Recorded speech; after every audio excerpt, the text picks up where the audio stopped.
స్తోత్రం మెస్సియా ప్రేమేంద్రుని బిడ్డలారా, క్రీస్తు నామమున అందరికి సమాధానం కలుగును గాక. ఆమేన్. నేను మీ అభిషేక్. ఎలా ఉన్నారు? బాగున్నారా? ఉదయం లెగుస్తున్నారా? ప్రార్థన చేసుకుంటున్నారా?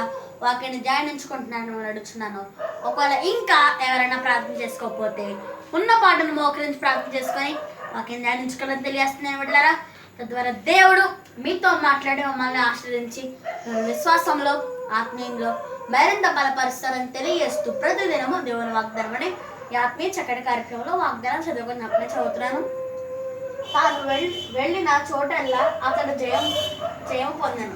2వ రాజులు 18:17 కనుక నేను బిడ్డలారా, ఈ వాగ్దానం బట్టి మనం తెలుసుకోవాలంటే 2వ రాజుల గ్రంథంలో ఏమని రాయబడిందంటే, తను వెళ్ళిన చోటలో అతడు జయం పొందాను. మరి ఈ వాక్యం ఏ సందర్భంలో రాయబడి ఉందంటే, మరి ఈ వాక్యం ఇస్కియా గారి గురించి రాయబడింది.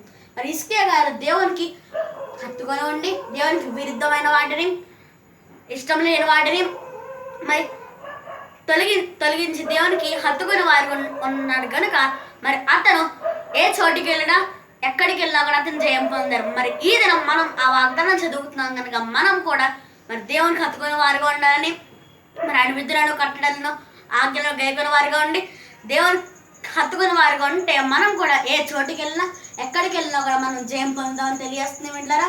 కనుక విశ్వాసం కలిగిన జయం తెచ్చుకోండి. వాగ్దానం ఎత్తిపెట్టి ప్రార్థన చేసుకోండి. దేవుడి మాటలు దీవించును గాక. ఆమేన్. ప్రార్థన చేసుకుందాం. స్తోత్రం మెస్సియా ప్రతిదినము దేవుని వాగ్దానం అనే ఈ ఆత్మీయ చక్కటి కార్యక్రమం మాకు ఇచ్చారు. మీకు వందనాలు. మీరు మాకు ఇస్తున్న వాగ్దానం తాను వెళ్ళిన చోటలా నేను జయం పొందాను. ఈ వాగ్దానం అందరి జీవితంలో నెరవేర్చండి. ఎవరైనా రోగులంటే వారిని స్వస్థపరచండి.